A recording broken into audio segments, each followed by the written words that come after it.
Všetko v poriadku? Ujde to. Čo sa deje? Boli ste dlho? Včera? No, v rybe. Vrátila som sa skoro. Do keľu. Mala som ho krájať na rezence. Prepáč, dnes som... Trochu vykoľajná. Nemáš svoj deň, čo? Ani nie. Čo sa deje? Je mi trochu zlé. Ten problém poznám. No mám nápad. Starý domáci liek. Pre mňa nie.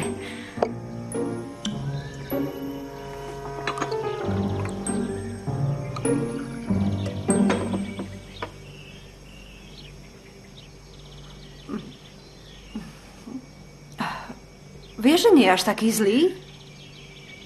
Fakt nechceš? Tak vypiem aj tvoj. Nenamietam. Na istotu.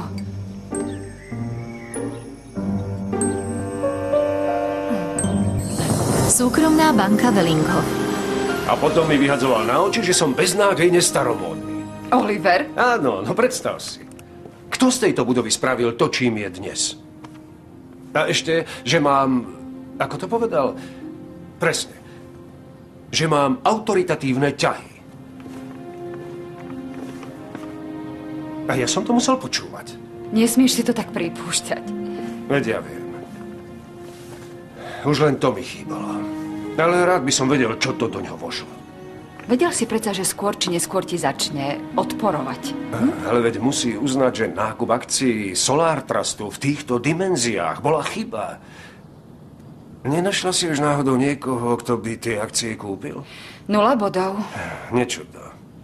Nie je veľa takých hrojkov ako Oliver. Občas mám pocit, že som tu jediný, komu to myslí. Ako to? Ale okrem teba. Ale vezmi si Arianu. Má strelený nápad so slepeckým bufetom. Hosťom chcú zaviazať oči šatkami, aby zažili každodenné problémy slepcov na vlastné oči. Aj. Bizarný nápad. Totálna hlúposť. Pôjdeš tam? Ariana nás pozvala oboch. Chceš ísť? Asi žartuješ. Takže od ktorej nebudeš k dispozícii? Hádam, len neveríš, že tam pôjdem. Nie. Ja chcem vidieť, čo si pri jedení dávam do úst. Sme na tom rovnako. O to lepšie. Tak objednaj stôl pre 2 osoby u Flaubera. Rada. Čo s ním budeme robiť? Rozšírime bufet. O pizzu. Pizza quattro formaggi. Nakráj aj ďalšie 3 druhy syra.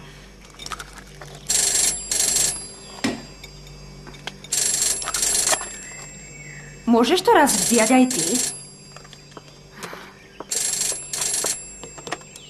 Áno, prosím. Bianka, ahoj. Daj mi prosím ťa berbel. Moment. Pred seba. Katy.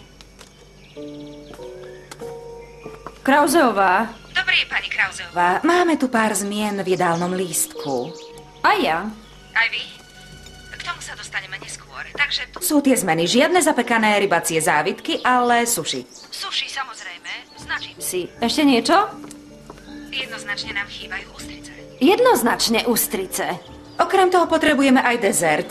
Mala by som nápad. Áno, viem. Čokopenu. Nie, žiadnu čokopenu. Urobte hocakú penu, alebo čo vám iné napadne. Tak čo teda? Penu alebo iné? Penu, ale... Moment. Jednohúbky. Áno, ani... Jednohúbky by neboli zlé. Jednohúbky? Ja mám lepší nápad. Ako prosím? Viete, aj my sme trochu premýšľali a... Bude sa servírovať pizza z plechu. Z plechu? Jasné, že tam nehodíme plech, ale celé to krásne vyzdobíme. Nie, bohužiaľ. To sa nám nehodí do konceptu, ale vďaka, že si robíte starosti. Dobre, takže jednohúbky. Ak nestíhate, niečím môžete poveriť aj Bianku. Milá pani Neubergerová, Rozdelenie práce mojich zamestnancov láskavo nechajte na mňa, ale vďaka, že si robíte starosti. Volám sa Neubauerová, pani Krauzeová. Aj to si prosím poznačte. Máte všetko? Hej. Spolieham sa na vás. Tak zatiaľ. Tá má ale náladu. Bože dobrý. Tvoja sesternica je úplne iná ako ty však. Čože? Áno, To teda je vymýšľať zmeny na posledný deň a ešte samé kraviny. Takže pizza sa nekoná. Čo vlastne povedala? Chce penu? Alebo penu nie? A ja som rozumela, že chce.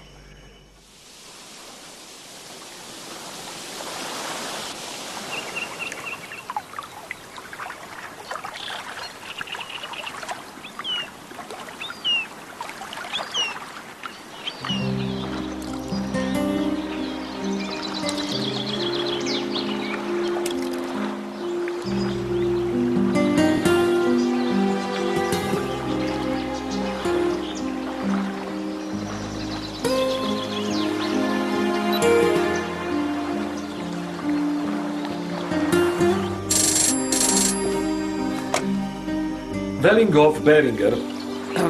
Georg, zdravím, ja som... Ide o moju tašku. Asi som si ju zabudol v izbe. Nie je tam náhodou Bianka? Len sa chcem opýtať, či ju nevidel. Moment, prosím. Denis, kto má dnes na starosti izbu pána Wellinghoffa? Ktorého? Juniora. No ja?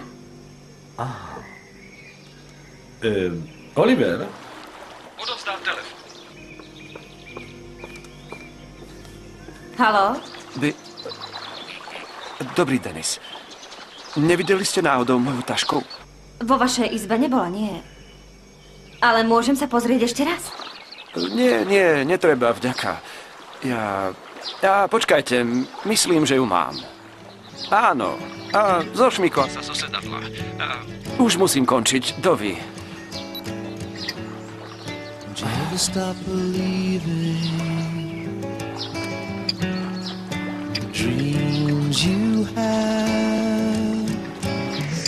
I hope the spell is still unbroken, the magic still intact.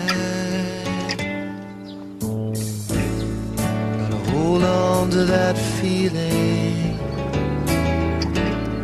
of going somewhere under clouds of hesitation to blue sky overhead.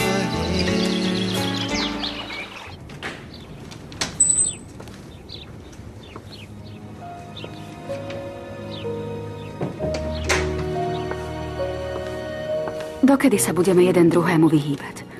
Ide len o to, kto urobí prvý krok?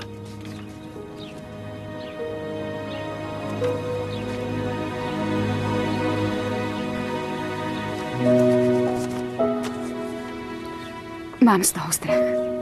Ale čo môžem stratiť? Nič.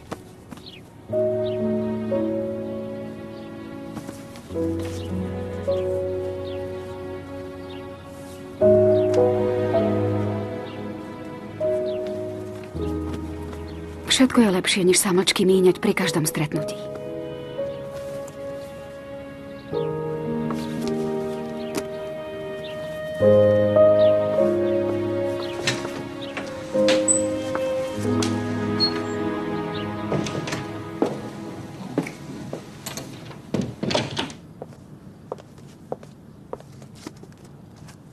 Bomer sa ešte neozval? Má záujem o tie solárne veci. Práve som telefonovala s jeho sekretárkou. Vraj je na služobke vo Venezuele. Čože? Tomu nevie poslať e-mail? Alex. Prepáč, ty za to nemôžeš. Nemáš náhodou tip, kto by od nás tie akcie prevzal? Skús prelistovať adresár. Ešte stále sa nenašiel. Bomer nám na to zrejme neskočí. Je trochu staromódny. Mimochodom, zarezervovala som stôl u Flaubert. Fajn. Zavoláš, prosím ťa, Ariane, že neprídem na to jej podujatie? Ty si jej ešte nevolal? O chvíľu začínajú. Tým lepšie. Aspoň nebude mať čas zúriť. A ty takisto. Nepríjemnosti sú stále na mne. Nevďačný osud asistentky, ktorá ale o chvíľku dostane sladkú odmenu.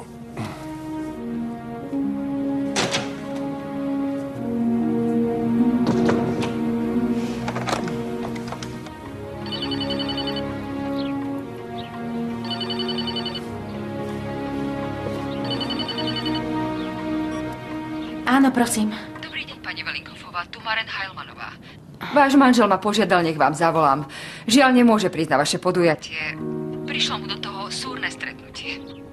Stretnutie? Áno, je mu to veľmi ľúto. Ale o tej schôdzke sa dozvedel len pred chvíľkou. Vlastne sa chcel ospravedlniť osobne, ale už je zas na ďalšom rokovaní. Samozrejme. A vy prídete? Bohužiaľ nie, hoci ma to veľmi láka. To je škoda. Ale veľa šťastia a nech vám večer vyjde. Ďakujem. Inak prispieť sa dá, aj keď neprídete. Porozmýšľam o tom.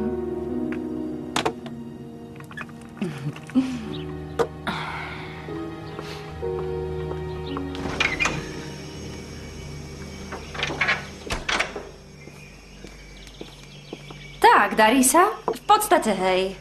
No tej Katy všetko tak trvá. Nechce sa mi veriť, že... Že sú s Biankou príbuzné? Presne to som mala na mysli.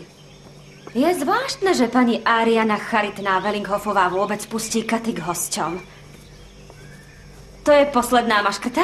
Áno. A ja na dnes skončím.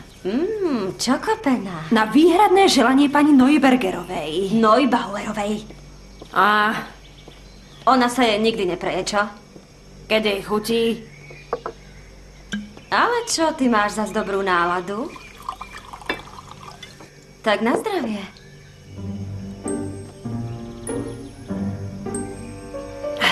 Tak, koniec.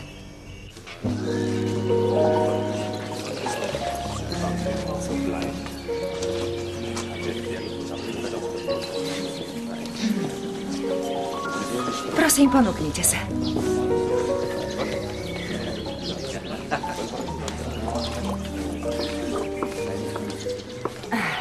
Takže, s pánom Ovenkampom sme tu už všetci.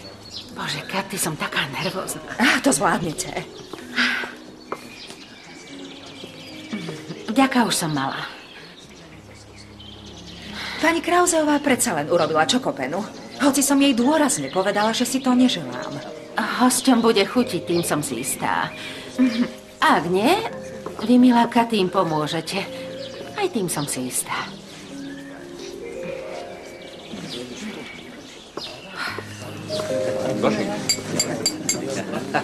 Prosím o chvíľku pozornosti pre hostiteľku dnešného podujatia, pani Adrianu Vellinghofovú. Ďakujem pekne. Budem veľmi stručná. Dlhé reči sú, ako viete, výsadou môjho muža. To je pravda. Kde vlastne je pán manžel? Nuž, pán Ovenkamp, pracovné povinnosti majú niečo do seba. Ale k dôvodu dnešného podujatia. Ako viete, výnos tohto večierka je na projekt, ktorý podporuje nevidomých, ale zároveň posilňuje aj verejné povedomie u zdravých ľudí. Kto z nás si dokáže predstaviť život bez zraku? Pritom neraz sme my sami slepí, nie v lekárskom význame slova, ale sme slepí voči